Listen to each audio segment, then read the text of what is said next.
Smokey and the Bandit is a 1977 action comedy film with a dash of romance. The movie stars Burt Reynolds as Bandit, Jerry Reed as Cletus Snow or Snowman, Sally Field as Carrie or Frog, and Jackie Gleason as Sheriff Buford T. Justice. The plot revolves around Bandit and Snowman, who are tasked with transporting a truckload of illegal beer from Texarkana to Atlanta. Along the way, they cross paths with Smokey, who becomes obsessed with stopping them on this dangerous journey. This film marked the directorial debut of stuntman Hal Needham. Initially, Needham envisioned the movie as a low-budget B-movie with a production cost of around $1 million, with Jerry Reed playing the role of Bandit. However, everything changed when Burt Reynolds read the script and expressed his desire to star in it. This is when the project took on a much larger scope, aiming for a more mainstream release than originally planned.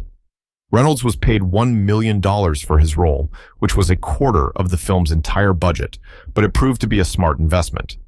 By the end of the year, Smokey and the Bandit had become the second highest-grossing film of 1977, and at that time, there was no bigger star than Burt Reynolds. When Smokey and the Bandit aired on network television, much of the language had to be modified and toned down.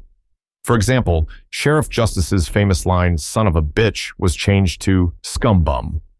Most of the lead actors re-recorded their dialogue for the TV version, but Jackie Gleason did not. Instead, they brought in Henry Corden, the voice of Fred Flintstone, to dub the new dialogue for Buford T. Justice. Many elements of the movie are rooted in reality. During my college years, I recall people making trips to Colorado to pick up Coors beer, similar to what happens in the film. But the connection to reality goes even further. The character of Smokey, played by Jackie Gleason, is based on a real person, a Florida Highway Patrol officer named Buford T. Justice, who is known to Burt Reynolds' father, the former chief of police in Vero Beach, Florida. It's surprising to learn that this was Alfred Hitchcock's favorite movie. After a tribute screening of Psycho at the University of Southern California in 2000, Hitchcock's daughter Patricia revealed that Smokey and the Bandit was her father's favorite film, with Benji as his second favorite. Hal Needham asked Jerry Reed to write a theme song for the movie, and a few hours later, Reed presented Eastbound and Down to him. With an acoustic guitar, Reed began to play the song, but Needham immediately stopped him.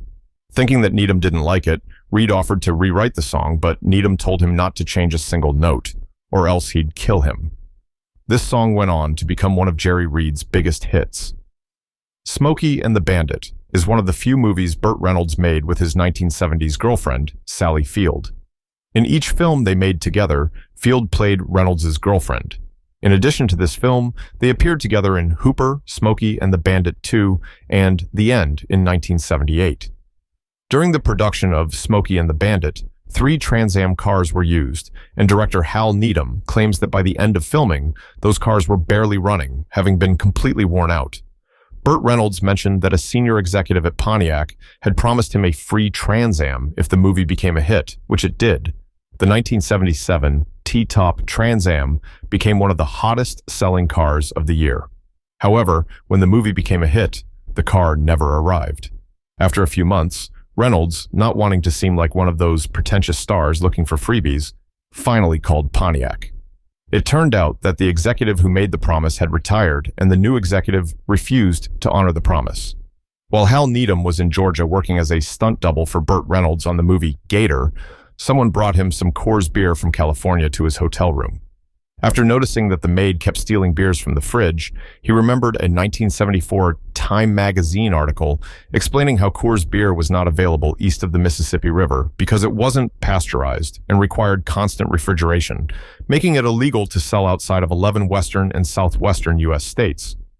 This realization led him to the idea that bootlegging Coors could make for a great movie plot. Sally Field has stated that Burt Reynolds wanted her for the role of Carrie because he had been fascinated with her for some time, ever since her time on TV as Gidget in 1965. Field decided to take the role because she thought it allowed her to be light and pretty, which was a departure from her previous television role as a troubled girl in Sybil in 1976. One interesting tidbit is that in the restaurant scene, Sheriff Justice orders a Diablo sandwich, which is similar to a Sloppy Joe but spicier. There are regional differences, but it's usually made like a Sloppy Joe with ground beef, where the traditional Sloppy Joe spices are replaced with taco spices. The recipe might include hot sauce, canned corn, and diced tomato. In some places, jalapenos are added to the mix, and it's served on a hamburger bun, like a regular sloppy Joe. If we think back to the time when the movie was released, it wasn't just responsible for the surge in Trans Am sales, but also for the skyrocketing popularity of CB radios.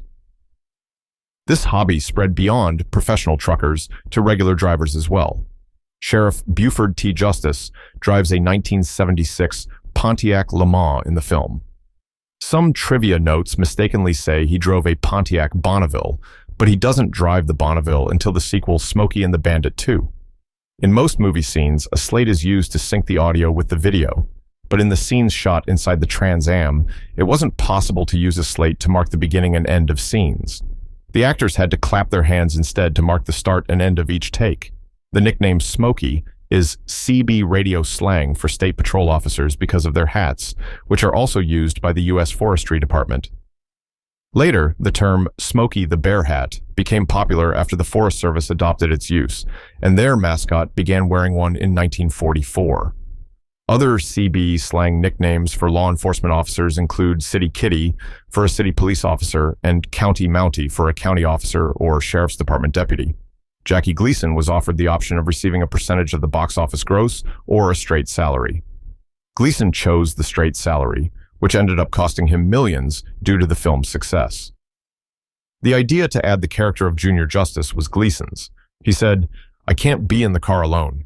I need someone to play off of, so put someone in there with me." Gleason always had an assistant, and this film was no exception. He would speak in code with his assistant, and only they knew what he was saying. For instance, when Gleason asked for a hamburger, it was actually code for a glass of vodka. Gleason was known to take a drink or two on set. The scene where they crash into the baseball game was nearly a disaster. Unbeknownst to the film crew, a groundskeeper had been watering the grass on the field, causing the car to skid in the wrong direction and nearly plow into a group of extras. After this scene was shot, the entire cast was shaken. It could have turned into a real catastrophe. Smokey&the Bandit was one of those sleeper hits. The film premiered in New York, where it performed poorly. Then it opened only in the southern United States over Memorial Day weekend, and it went crazy down there. It opened in 386 theaters and initially grossed $2.6 million. The worldwide gross is estimated at over $300 million. Burt Reynolds rated this film as the one he most enjoyed and had the most fun making in his entire career.